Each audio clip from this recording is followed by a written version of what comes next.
بسم الله الرحمن الرحيم.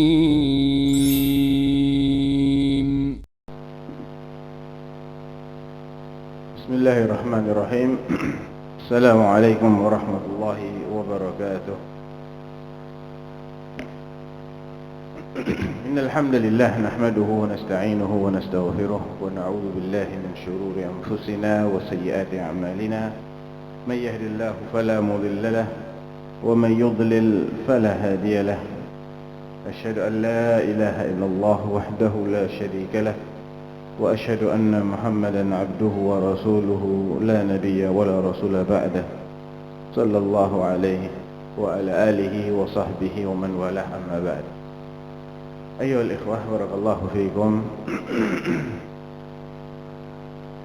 Adalah sebuah nikmat besar ketika Allah Subhanahu wa taala menakdirkan kita menjadi seorang muslim,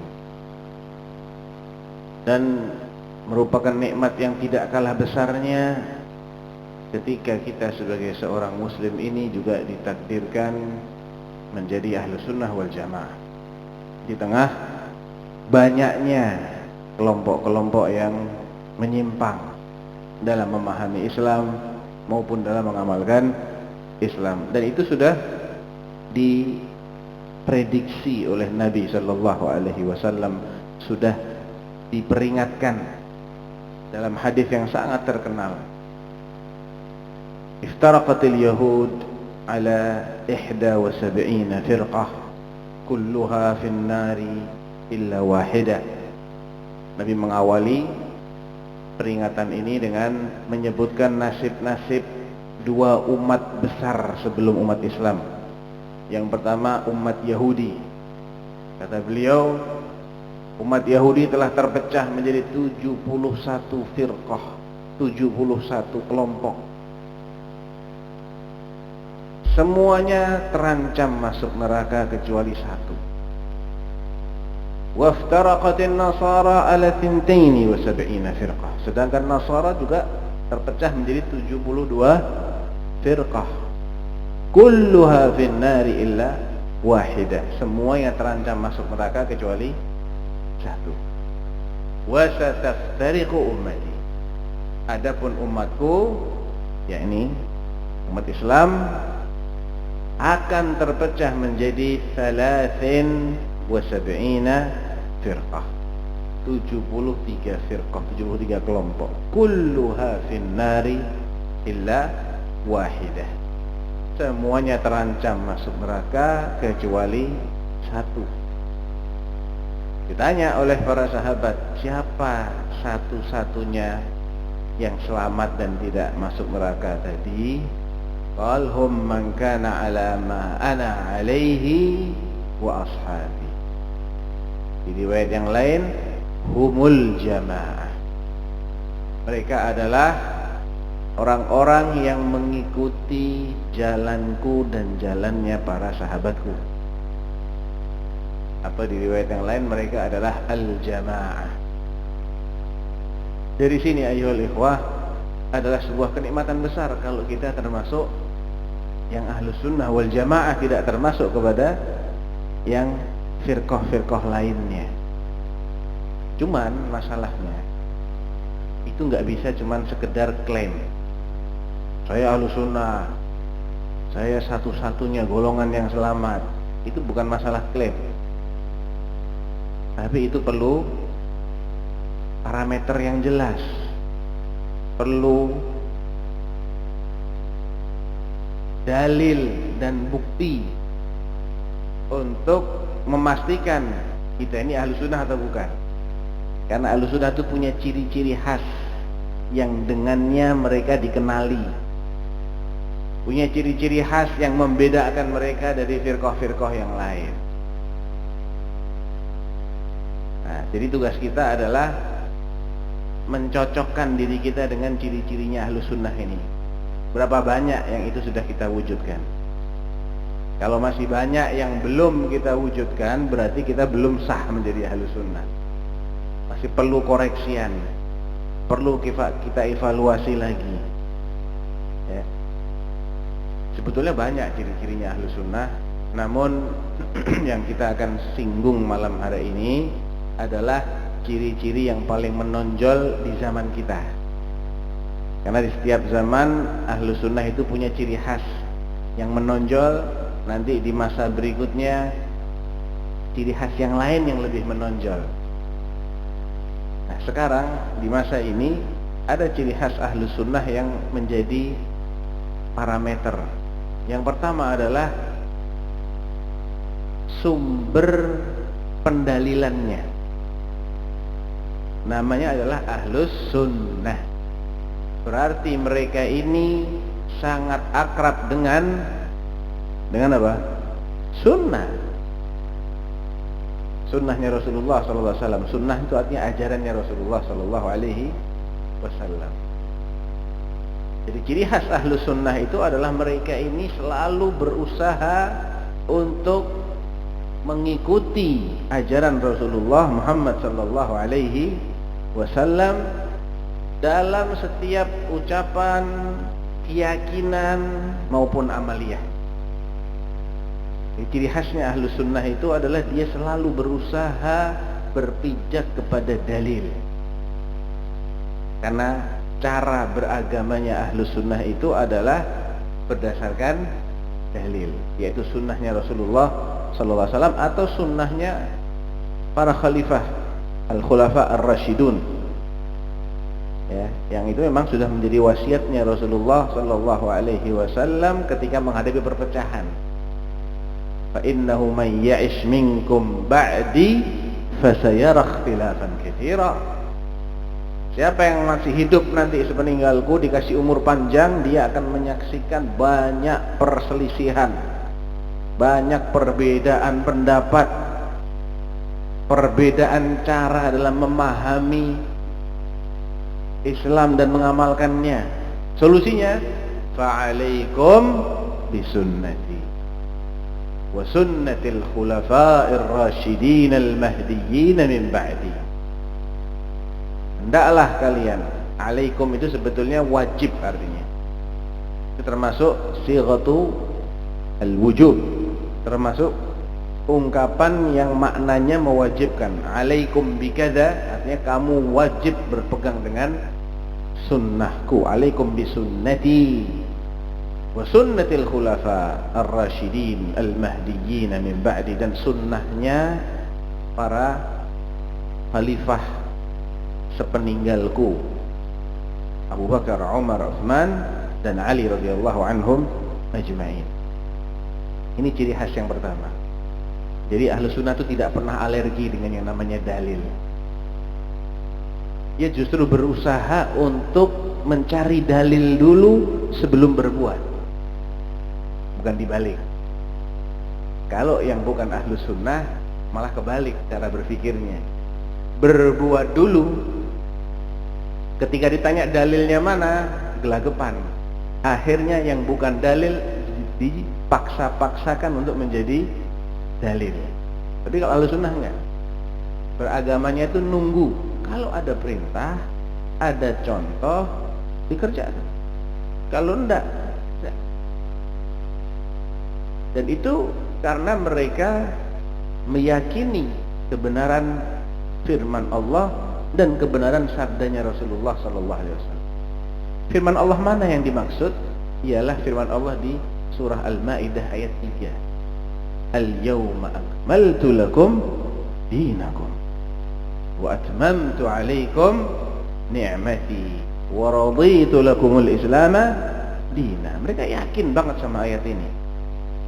Pada hari ini, maksudnya adalah hari Arafah tahun 10 Hijriyah, saat haji wada, Nabi mengatakan al-yawma, pada hari ini, turun ayat itu pada hari itu, telah kusempurnakan lakum dinakum, untuk kalian din kalian. Artinya ada yang perlu ditambahkan dari luar Islam ke dalam Islam? Tidak. Sempurna. Allah yang menyempurnakan. Kalau Allah sudah menyempurnakan, berarti semua yang merupakan bagian dari ajaran Islam sudah turun atau belum? Sudah.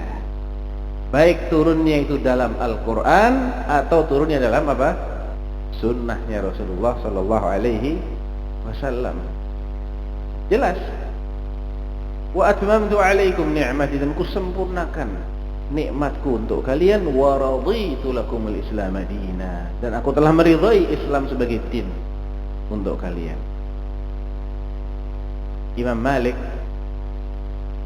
bin Anas, imamnya kota Madinah di masa tabi'in, guru besarnya imam kita Imam Asy-Syafi'i, mengatakan ketika menjelaskan makna ayat ini, fama lam yakun yawma idzin dinan la yakunul yawma dinan.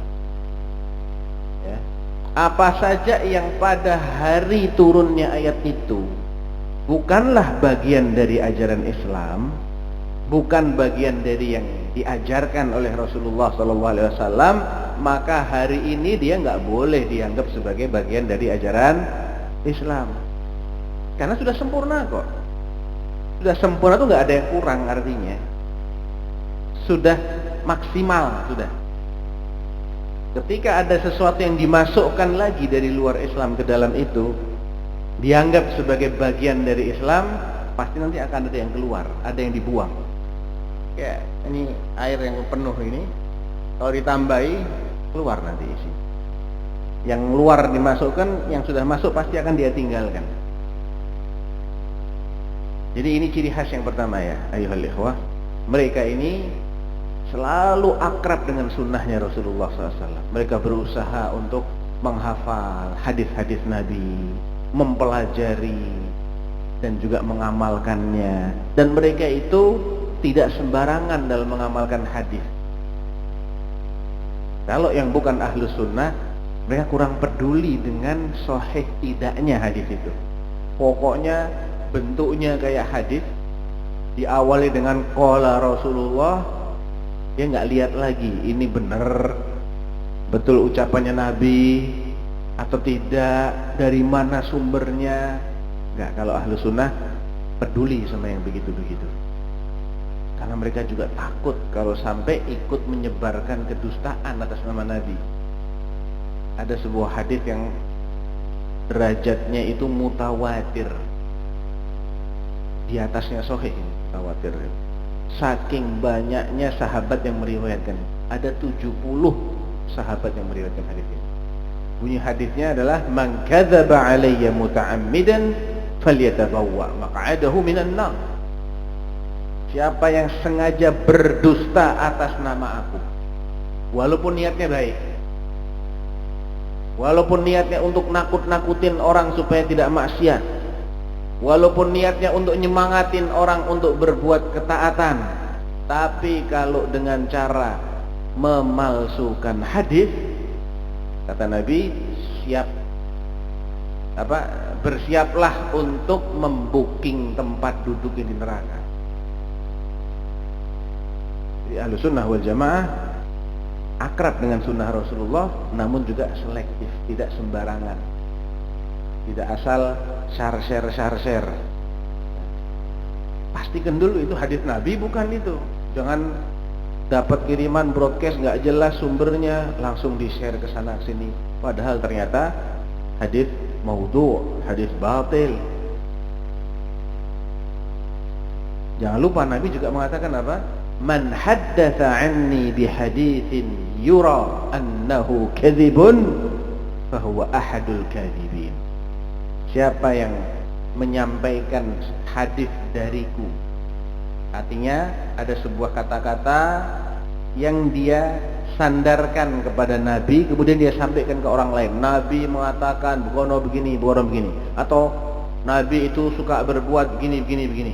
Itu namanya menyampaikan hadis yang disandarkan kepada Nabi.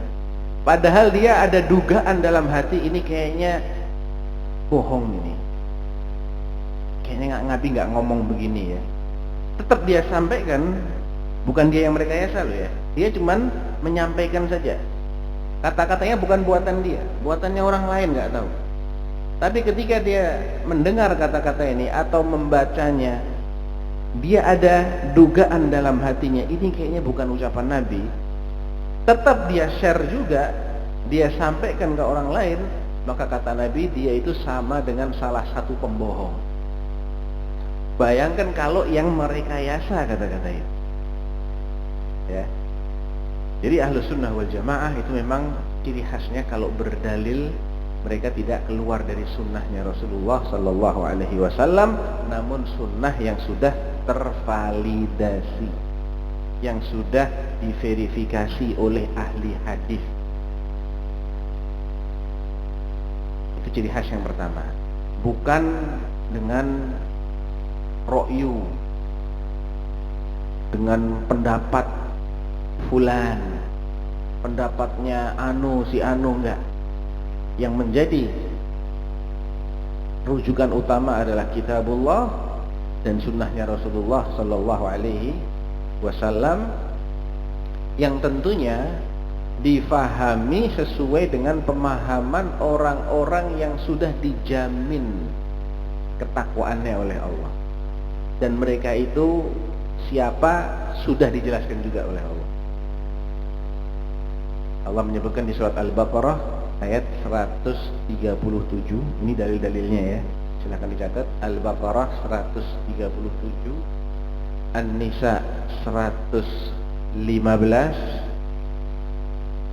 At-Taubah 100, Al-Fath 26. Al-Baqarah 137, An-Nisa 115, At-Taubah ayat 100, dan Al-Fath ayat 26. Dalam keempat ayat ini kalau kita renungi akan jelas bahwa orang yang paling faham dan paling terjamin kebenaran pemahaman mereka adalah para sahabat Rasulullah radhiyallahu anhum. Al-Baqarah misalnya, Allah mengatakan apa? Fa in amanu bimithli ma amantum bihi faqad ihtadaw. Allah mengaitkan bagaimana supaya seseorang itu mendapatkan hidayah. Dijelaskan syaratnya adalah mereka mau beriman sebagaimana kalian beriman. Kalian yang dimaksud di sini adalah orang-orang yang beriman saat ayat ini turun. Kira-kira siapa? Pasti adalah sahabat Nabi Sallallahu Alaihi Wasallam, karena nggak ada orang beriman selain mereka saat ayat itu turun. Kalau orang-orang itu mau beriman seperti kalian beriman, artinya apa yang kalian imani mereka juga ikut mengimaninya. Apa yang kalian memahaminya bagaimana, mereka mengikuti pemahaman kalian. Bagaimana cara menyikapi nama-nama dan sifat-sifat Allah, mereka ikuti. Nah, kalau mau begitu berimannya, maka mereka mendapatkan hidayah. Surat An-Nisa ayat 115. وَمَنْ يُشَاقِقِ الرَّسُولَ مِنْ بَعْدِ مَا تَبَيَّنَ لَهُ الْهُدَى وَيَتَّبِعْ غَيْرَ سَبِيلِ الْمُؤْمِنِينَ نُوَلِّهِ مَا تَوَلَّى وَنُصْلِهِ جَهَنَّمَ وَسَاءَتْ مَصِيرًا. Di sini Allah menjelaskan ada dua penyebab orang itu tersesat dan masuk neraka jahanam. Penyebab yang pertama adalah menentang Rasul setelah jelas mana kebenaran itu, tetap aja dia menentang Rasul.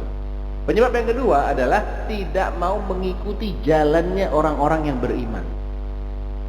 Sebagaimana di surat Al-Baqarah, siapa kira-kira orang-orang yang beriman yang dimaksud saat ayat itu turun? Yang pertama kali masuk dalam pengertian orang-orang beriman siapa kira-kira? Ya para sahabat Nabi, karena mereka yang pertama kali beriman. Jadi kalau tidak mau mengikuti jalannya orang-orang beriman, mulai dari para sahabat Nabi radhiyallahu anhum, diikuti oleh orang-orang yang setia mengikuti para sahabat. Kalau nggak mau ikut jalan mereka, hasilnya adalah nuwallihi ma tawalla wa nuslihi jahannam. Kami akan biarkan dia sesat kemana dia mau sesat, dan kami akan masukkan dia ke jahanam. Berarti jaminan untuk tidak tersesat adalah dengan mengikuti jalannya para sahabat. At-Taubah ayat 100. والسابقون الأولون من المهاجرين والأنصار والذين اتبعوهم بإحسان. Mereka yang terdahulu lagi pertama-tama masuk Islam, kata Allah, dari kalangan satu muhajirin, sahabat bukan, wal ansar, sahabat bukan.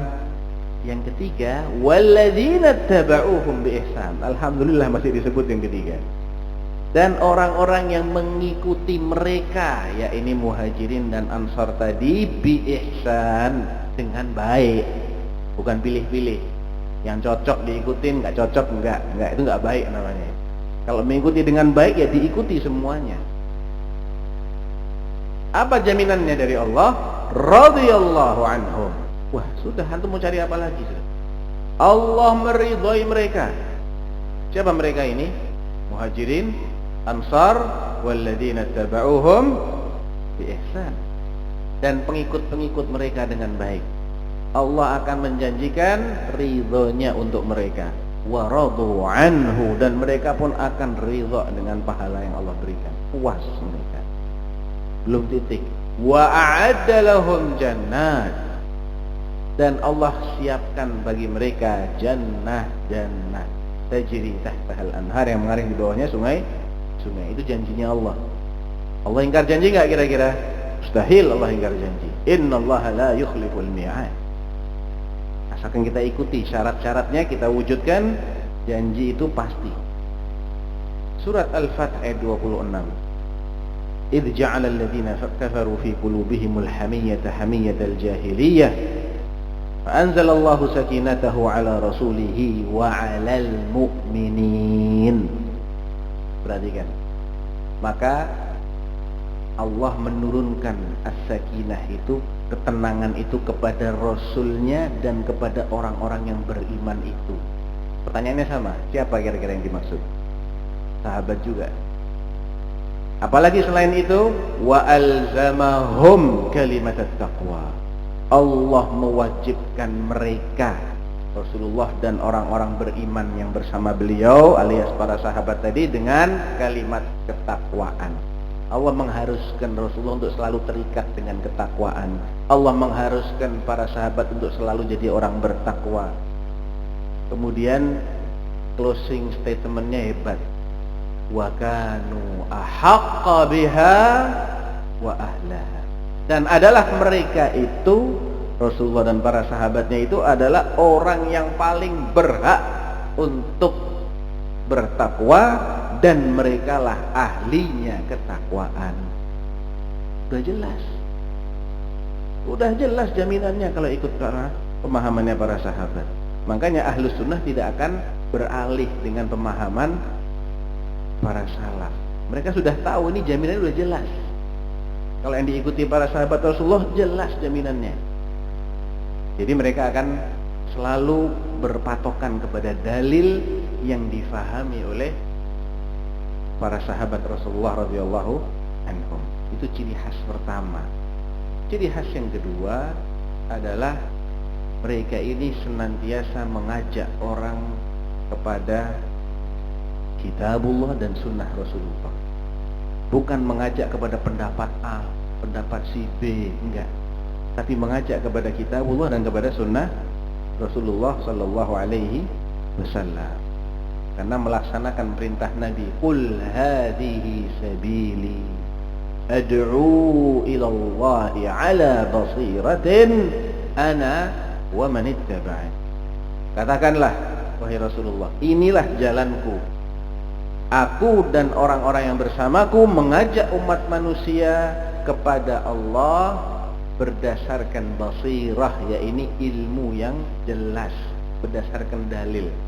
Jadi dakwahnya Ahlus Sunnah itu mengajak orang untuk kembali kepada kitabullah dan sunnah Rasulullah sallallahu alaihi wasallam. Bukan mengajak orang untuk mengikuti madhabnya si A, madhabnya si B, dan fanatik kepada si A atau si B tadi, padahal mereka semua tidak dijamin maksum. Enggak. Saya nggak bicara masalah fikih ya. Kalau masalah fikih itu ikut salah satu madhab nggak ada masalah. Tapi ini masalah-masalah yang sudah jelas dalilnya, tapi orang nggak diajak untuk mengikuti dalil, diajak untuk mengikuti pemahaman orang lain. Padahal orang lain ini bukan sahabat Nabi, bukanlah orang-orang yang sudah mendapatkan jaminan dari Allah Subhanahu wa taala, bahwa pemahaman mereka itu benar. Ya. Ahlus sunnah tidak seperti itu. Ahlus sunnah mengajaknya kepada sunnahnya Rasulullah Sallallahu Alaihi Wasallam. Kemudian ahlus sunnah juga, terutama di zaman ini, ahlus sunnah sangat perhatian dengan bab tauhid. Kenapa? Ya karena itu yang menjadi perhatian utamanya Rasulullah Sallallahu Alaihi Wasallam. Dari awal beliau diutus, beliau pertama-tama mendakwahkan tauhid dan terus mendakwahkan tauhid sampai detik terakhir. Sampai detik terakhir, iya. Bukan hanya di awal saja, bukan hanya di Mekah saja, tidak. Sampai di sakit menjelang wafatnya beliau tidak putus mendakwahkan tauhid dan tidak berhenti memperingatkan umatnya dari fenomena-fenomena kemusyrikan. Dalil yang paling jelas tentang hal ini, ayyuhal ikhwah, adalah ketika beliau sakit. Dan beliau itu demamnya tinggi sekali. Pernah didatangi oleh salah seorang sahabat, disentuh badannya Rasulullah Sallallahu Alaihi Wasallam. Lalu sahabat ini mengatakan, "Ya Rasulullah, innaka latu'aku wa'kan syadida." Kamu kok demam tinggi sekali wahai Rasulullah. Maka Nabi menjawab, "Ajal, inni la'u'ak kama yu'aku rajulani minkum." Iya memang, aku ini kalau merasakan demam, panasnya itu 2 kalinya kalian. Jadi bayangkan ya, dalam kondisi yang panas yang seperti itu, sampai dikompres oleh Aisyah radhiyallahu anha selama 10 hari terakhir. Di salah satu harinya itu, beliau ketika di samping beliau ada 2 istrinya. Yang pertama namanya Ummu Salamah dan yang kedua adalah Ummu Habibah. Ummu Salamah nama aslinya siapa? Ada yang tahu nggak? Nama aslinya adalah Hind bint Abi Umayyah. Adapun Ummu Habibah nama aslinya Ramlah. Ya, Ummu Habibah itu putrinya Abu Sufyan. Ramlah binti Abi Sufyan atau Ummu Habibah binti Abi Sufyan. Kedua istri Nabi ini mantan muhajirin Habasyah. Jadi keduanya pernah hijrah ke Habasyah, Ethiopia, mencari suaka kepada Raja Najasyi. Dan Ethiopia itu di masa itu, bahkan sampai hari ini, mayoritasnya Nasoro. Sampai hari ini masih mayoritas Nasoro, dan pemerintahnya Nasoro sampai hari ini. Ya. Nah, karena mereka tinggal di negerinya orang-orang Nasoro, mereka pernah masuk ke gerejanya orang-orang Habasyah dan melihat adanya lukisan-lukisan dalam gereja itu. Antum tahu kan biasanya lukisan siapa yang ada di gereja? Tahulah. Ya. Mereka menceritakan itu, saling bercerita. Nabi dengar dalam keadaan sakit bahwa di gereja-gerejanya Habasyah itu ada lukisannya orang-orang yang mereka anggap sebagai orang-orang suci atau orang-orang soleh. Maka Nabi berkomentar dalam keadaan sakit, "Ulaiki idza mata fihimur rajulus salih banau ala qabrihi masjida wa sawwaru tilka tasawir. Ulaiki syirarul khalqi indallah." Bayangkan coba. Mereka itu, ya, harap kalian tahu ya, mereka itu punya kebiasaan kalau ada orang soleh yang mati di tengah-tengah mereka, mereka akan membangun tempat ibadah pada kuburnya. Kata-kata banau ala qabrihi masjidah, mereka membangun masjid di atas kuburnya, bukan masjid seperti ini, bukan. Karena orang Nasoro ibadahnya nggak pakai sujud, nggak pakai ruku, ibadahnya apa? Doa. Jadi masjidan artinya adalah ma'badan, tempat ibadah, apapun bentuk ibadahnya. Ada orang yang salah paham, kita kan tidak bangun masjid. Iya, tapi Anda menjadikan kuburan orang soleh sebagai tempat ibadah, itu maksudnya hadis itu. Karena orang-orang Nasoro itu nggak bangun masjid begini, memang mereka bangun masjid, Sejak kapan Nasr bangun masjid? Nggak bangun masjid, bangun apa? Tempat ibadah mereka. Ibadahnya apa? Doa. Ya. Ibadah utama mereka itu doa. Jadi mereka itu punya kebiasaan kalau ada orang soleh meninggal, kuburnya dijadikan tempat ibadah. Dan dibuat lukisan-lukisan di dalam tempat ibadah itu. Apa penilaian Rasulullah Sallallahu Alaihi Wasallam terhadap fenomena itu? Apakah beliau menganggapnya sebagai karya seni, budaya yang harus dilestarikan? Atau bagaimana kira-kira seorang utusan Allah yang tidak mungkin berbicara berdasarkan hawa nafsu, akan tetapi itu adalah wahyu? Apa yang beliau katakan? Ulaiki syirarul khalqi indallah. Mereka yang suka bangun tempat ibadah di atas kuburan orang soleh dan membuat lukisan gambar orang-orang soleh dalam tempat ibadah itu adalah sejelek-jelek manusia di sisi Allah, sejahat-jahat manusia itu. Kenapa? Karena ini adalah celah yang kalau dibiarkan terbuka, akhirnya orang akan kembali kepada kemusyrikan. Maka Nabi tidak biarkan celah ini terbuka. Jangan sampai kedua istri Nabi itu menganggapnya sebagai sesuatu yang indah. Tidak mau ada anggapan seperti itu. Nggak dibiarkan oleh Nabi Sallallahu Alaihi Wasallam. Di kesempatan yang lain beliau mengucapkan laknat. La'anallahu al-yahuda wan nasara ittakhadhu qubur anbiya'ihim masajid. Semoga Allah melaknat orang-orang Yahudi dan orang-orang Nasara yang menjadikan kuburan nabi-nabi mereka. Ana ulang. Yang menjadikan kuburan nabi-nabi mereka. Nabi manusia mulia bukan? Manusia paling mulia Nabi. Kuburannya Nabi dijadikan tempat ibadah, mengundang datangnya laknat. Kalau bukan Nabi gimana? Ya lebih lagi dong. Kuburan Nabi aja kalau dijadikan tempat ibadah,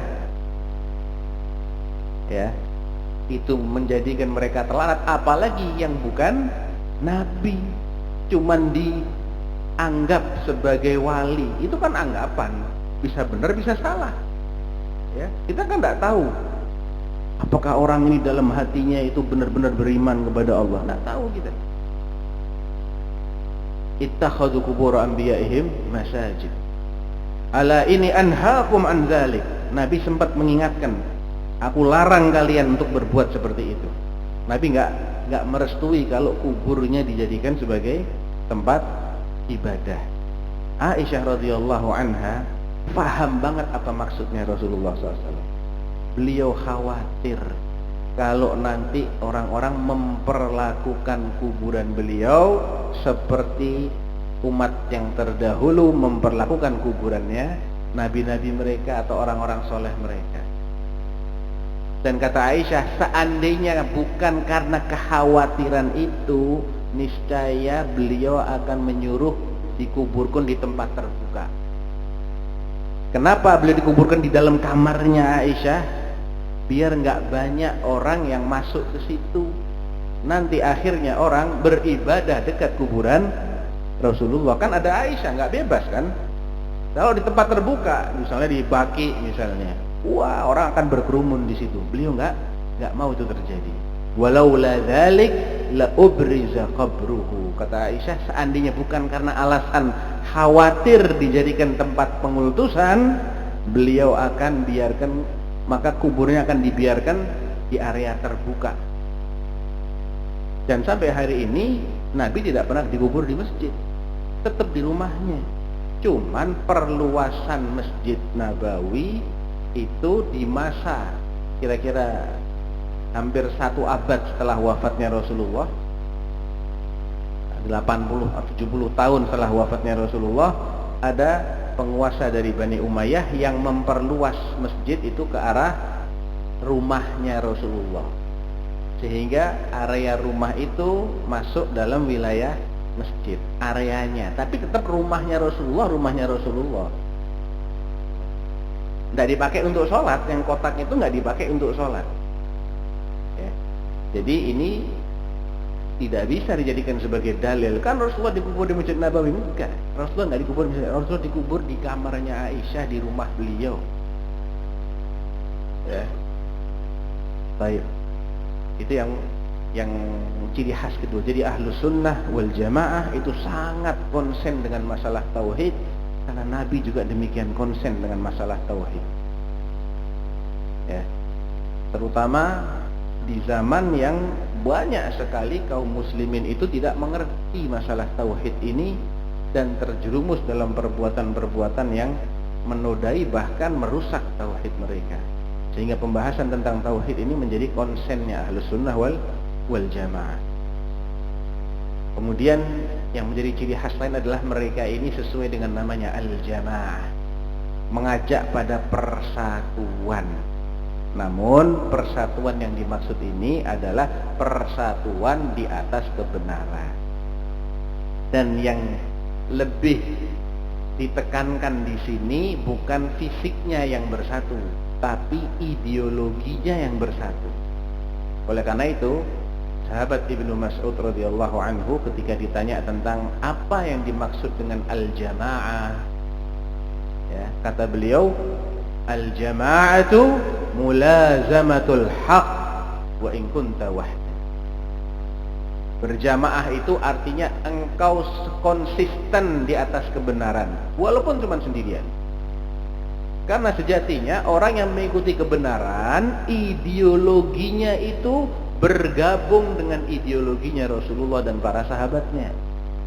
Walaupun fisiknya terpisah, masa yang rentang waktu yang jauh atau tempatnya mencar-mencar, tapi selagi ideologi mereka rujukannya adalah apa yang menjadi pedoman Rasulullah dan para sahabatnya, maka sejatinya dia berjamaah.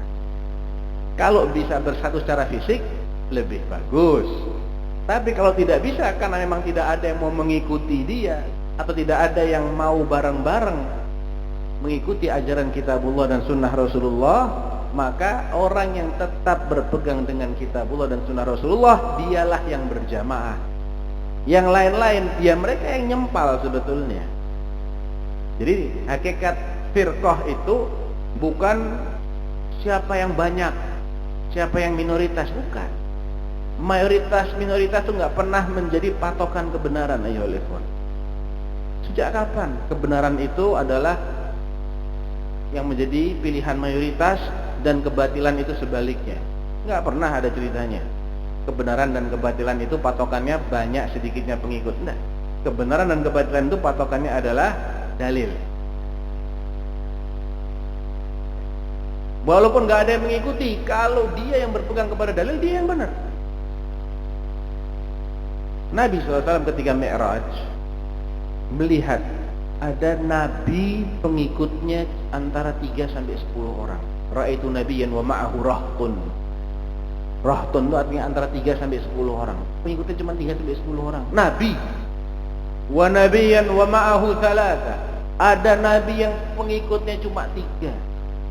Wa nabiyyan wa ma'ahu rajulain. Ada yang pengikutnya cuma 2. Wa ma'ahu rajul, ada yang cuma 1. Wa nabiyyan wa laysa ma'ahu ahad. Bahkan ada nabi yang enggak punya pengikut. Nabi didustakan sama orang satu kota, sama orang satu desa. Siapa yang benar? Tetap nabi lah yang benar. Ya. Jadi Ahlus Sunnah wal Jamaah itu mereka berjamaah di atas kebenaran, bukan fisiknya harus ngumpul, harus dalam satu wadah, satu ormas, satu kelompok, satu komunitas. Enggak, komunitasnya bisa beda-beda, tapi ideologi mereka menyatu, disatukan oleh kitabullah dan sunnah Rasulullah yang difahami sesuai dengan pemahaman para sahabat radhiyallahu anhum. Jadi Ahlus Sunnah itu mengajak orang untuk gabung dengan leluhur kita yang sudah dijamin tadi oleh Allah. Mengajak berjamaah itu ke sana. Di samping mereka juga mengajak untuk tetap berada di bawah kepemimpinan pemimpinnya kaum muslimin. tidak memberontak kepada kaum muslimin. Jadi al-jamaah itu ada dua pengertian. Pertama, karena mereka itu setia di atas kebenaran, ya.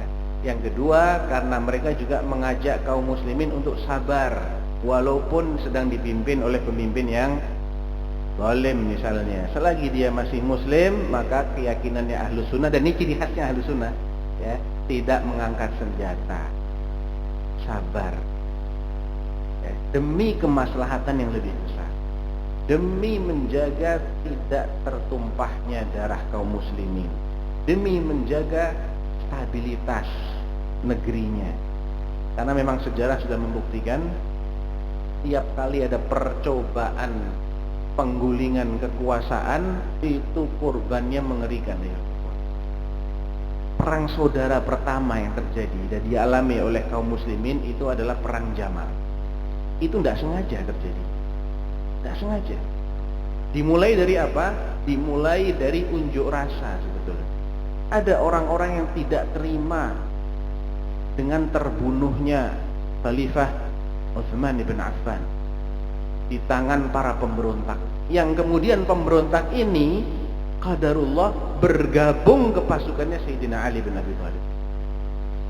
Habis mengepung rumahnya Utsman beberapa bulan sampai akhirnya beliau dibunuh, mereka ini bubar bergabungnya ke pasukannya Ali bin Abi Thalib.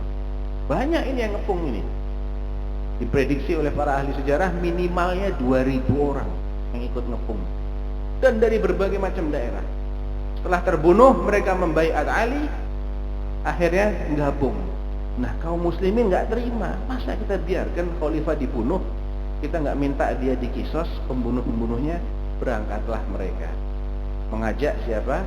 Ummul Mukminin Aisyah sebagai mediator, karena Aisyah itu memiliki kedudukan dan wibawa, sehingga diharapkan kalau Aisyah yang menyampaikan maka akan didengar. Mengajak juga dua orang sahabat mulia, Talhah bin Ubaidillah dan Zubair bin Awam. Tidak ada niat mau perang. Banyak mereka yang ikut berangkat.